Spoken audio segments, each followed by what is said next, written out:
Hi there, and welcome back to Coach's Corner, the podcast where we guide you through your college experience one step at a time.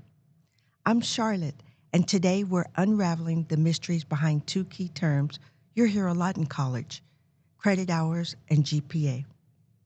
If those words sound confusing right now, don't worry, we'll break it all down together. So grab a notebook or your favorite snack, and let's get started.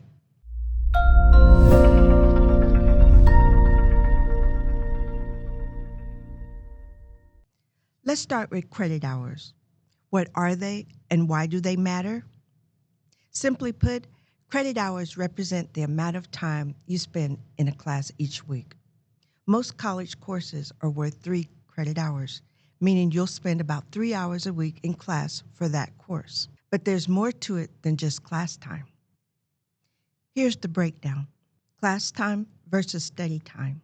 For every credit hour, expect to spend 2 to 3 hours outside of class studying, completing assignments, or reviewing material. So for a 3 credit class, you're looking at about 6 to 9 hours of total weekly commitment. Full-time versus part-time. Taking 12 to 15 credit hours per semester typically makes you a full-time student. This usually means taking 4 to 5 classes. If you're part-time, you're taking fewer than 12 credit hours.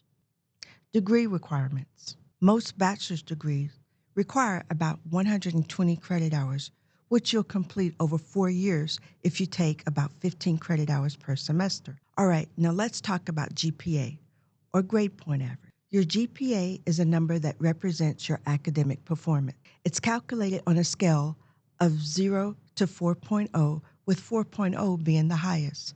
But how does that number come to life? Let's break it down. Here's how GPA works: grades and quality points. Each grade corresponds for a quality point value.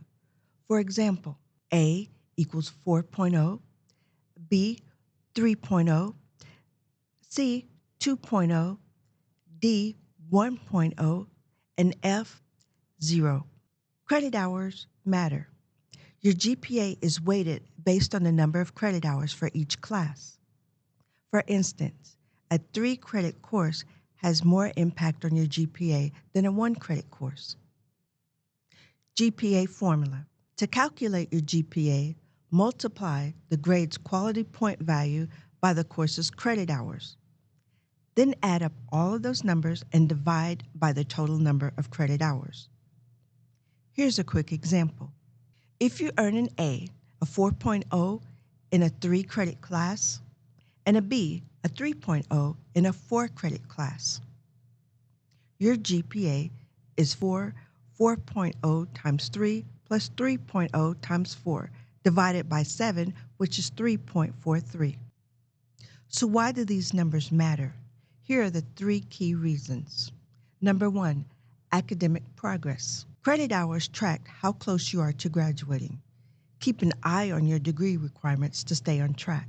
Scholarships and financial aid. Many scholarships and financial aid programs require you to maintain a certain GPA and take a minimum number of credit hours. Opportunities after college. Employers and graduate schools often look at your GPA to gauge your academic performance and work ethic.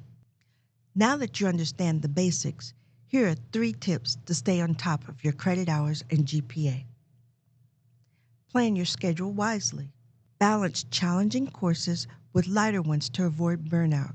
Use academic advising to help map out your semester. Stay consistent.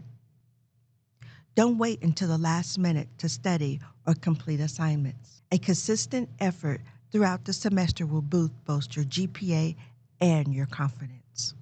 Ask for help. Struggling in a class? Reach out to your professor during office hours or seek tutoring services on campus. Remember, asking for help is a sign of strength and not weakness. And that's a wrap on today's episode of Coach's Corner. Understanding credit hours and GPA is crucial for your success, but with the right approach, you've got this. Thanks for tuning in, and if you found this episode helpful, share it with a friend.